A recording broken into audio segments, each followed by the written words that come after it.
warahmatullahi wabarakatuh. Selamat siang teman-teman semuanya. Perkenalkan, saya Drupadi Praboningsi dari kelompok 5 akan menyampaikan sebuah presentasi tugas pendidikan agama Islam, akhlak terhadap negara dengan judul Kepatuhan Generasi Muda Terhadap Ulil Amri. Untuk presentasi lebih lanjut, kami akan menyerahkan presentasi ini kepada Alvinu dan Zainal Arifin.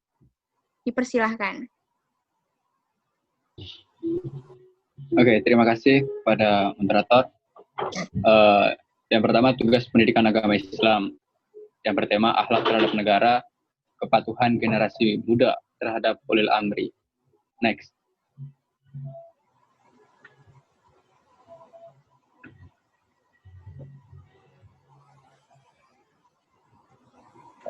Next, Drew.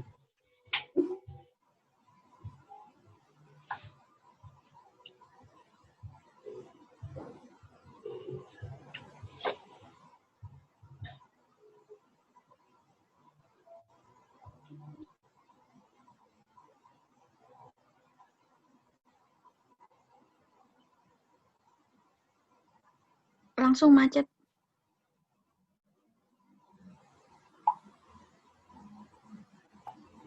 Disusun oleh kelompok 5 ya, yang beranggota Anissa Mita Alwina, Alvino Rozi Abdullah, Alifia Fatihah Az-Zahra, Indah Permadani, Zainal Arifin SA, Drupadi Praboningsi, Justin Fadila Rahmawati, Kaisar Esa Al-Haq. Next. Pengertian. Di sini ada dua pengertian, yang pertama akhlak, yang kedua negara. Akhlak. Secara etimologi, akhlak adalah tingkah laku seseorang yang didorong oleh suatu keinginan secara mendasar untuk melakukan perbuatan. Negara.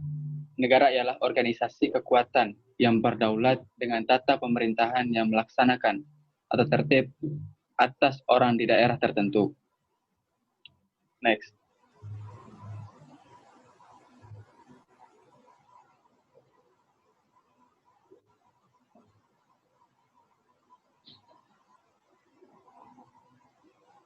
Lalu apa itu akhlak bernegara?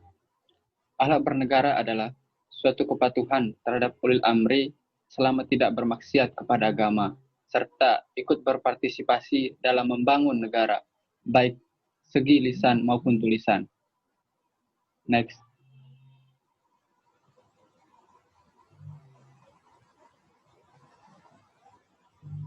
Ruang lingkup akhlak bernegara. Yang utama adalah amar ma'ruf nahi mungkar, mengajak kepada perbuatan yang baik dan menjauhi perbuatan yang mungkar, seperti musyawarah, berdiskusi untuk mencapai mufakat, menegakkan keadilan. Keadilan harus ditegakkan demi terciptanya persatuan. Hubungan internasional, membina hubungan yang baik dengan negara lain secara global. Yang terakhir, yang dipimpin dan memimpin. Transportasi pemerintah dan rakyat. Selanjutnya dilanjutkan oleh Mas Alvino. Ya, selanjutnya adalah negara dan agama. Dalam konklusi bawah, dalam batas tertentu, dalam Islam ada juga pemisahan antara negara dan agama.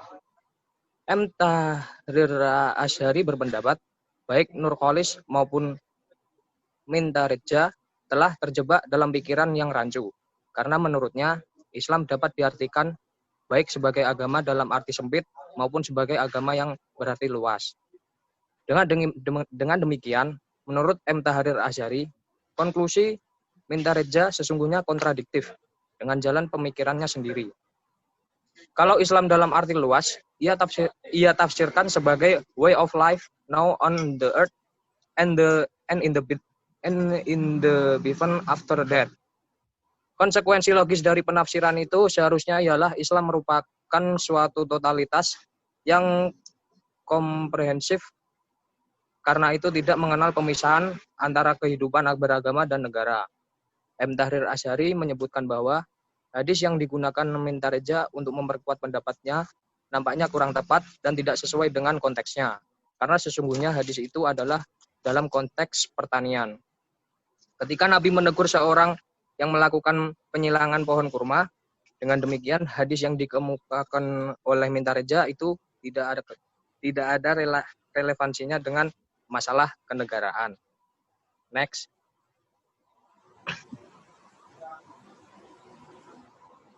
Dasar-dasar hukum. Dalam ayat Asyura dijelaskan bahwa walladzina stajabu li rabbihim wa aqamus sholata wa amruhum syura bainahum wa mimma razaqnahum yunfiqun.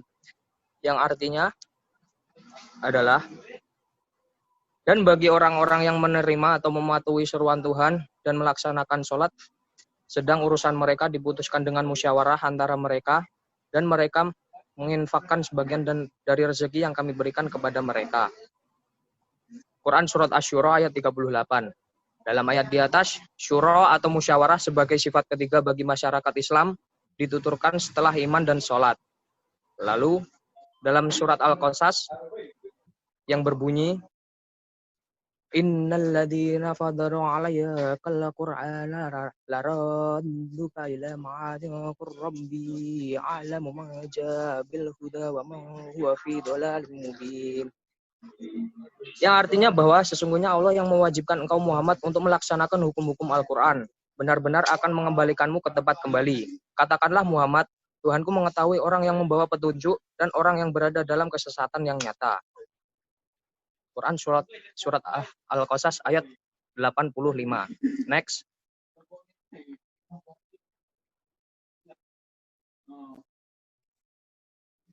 Kesimpulannya adalah, dalam kehidupan berbangsa dan bernegara diperlukan pengertian akhlak bernegara ini untuk membuat diri kita kebal terhadap kebatilan yang nantinya akan menggoda iman kita dalam bernegara khususnya. Akhlak bernegara mencakup dalam kegiatan musyawarah dan keadilan. Sedangkan demokrasi Islam terdiri dari 8 prinsip yang harus diciptakan dalam sebuah negara. Sebagai sivitas akademika yang kelak akan melanjutkan pembangunan sebuah bangsa, kita harus menegakkan ruang lingkup akhlak bernegara, yaitu sebagai ulil amri, suri tauladan yang baik. Sekian dari saya. Terima kasih. Baik, terima kasih atas presentasi yang disampaikan oleh Zainal Arifin dan Alvino Rozi Abdillah. Selanjutnya, apabila ada yang bertanya, silakan di kelompok tim. Saya akan bertanya mengenai presentasi PPT yang baru saja dipresentasikan. Sebentar. Di slide terakhir itu terdapat 8 prinsip yang harus diciptakan dalam sebuah negara. Dan saya akan menanyakan, sebutkan 8 prinsip demokrasi Islam yang harus diciptakan dalam sebuah negara. Terima kasih.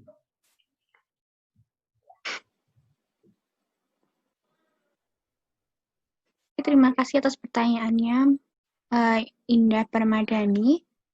Mungkin Mas Zainal dan Alvino ada yang bisa menjawab?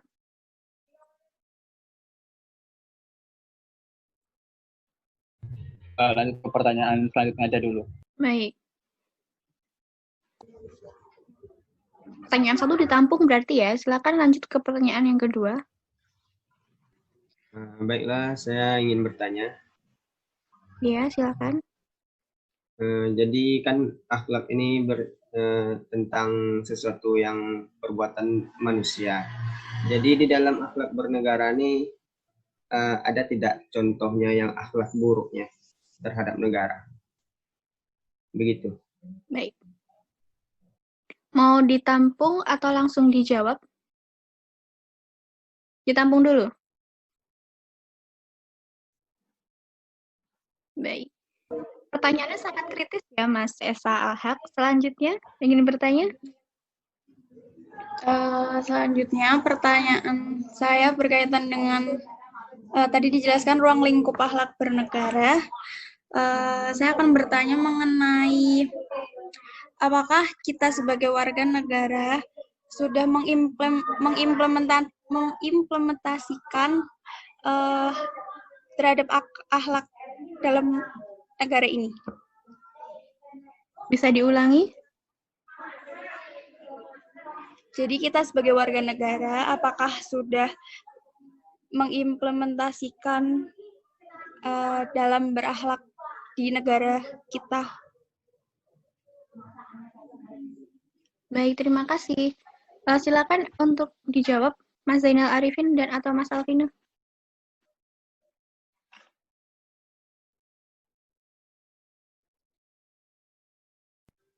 Oke, saya menerima atau menjawab dahulu pertanyaan yang ketiga.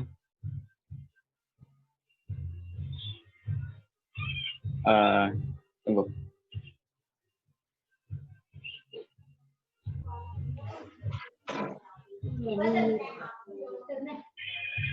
Kalau kita sudah menegakkan atau belum, saya rasa itu tergantung pada diri setiap masing-masing manusia.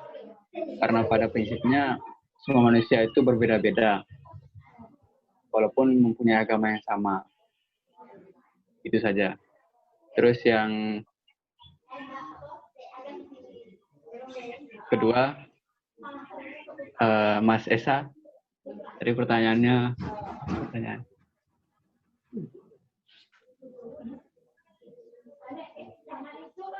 Tadi Mas Esa menanyakan tentang contoh buruk. Kan tadi kan contoh baik kan musyawarah dengan keadilan, hubungan internasional. Nah ini Esa menanyakan tentang contoh buruk perilaku yang tidak terpuji terhadap negara seperti itu.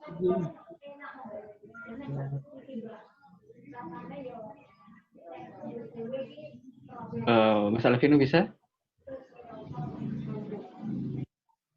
Ya, baik, saya akan membantu menjawab. Contoh perilaku buruk tersebut mungkin bisa dikatakan sebagai perbuatan korupsi, lalu dan lain-lain sebagainya mungkin. Intinya korupsi tidak baik. Saya hanya bisa menyebutkan satu contoh saja. Mungkin yang lain-lain juga bisa dimengerti seperti apa artinya.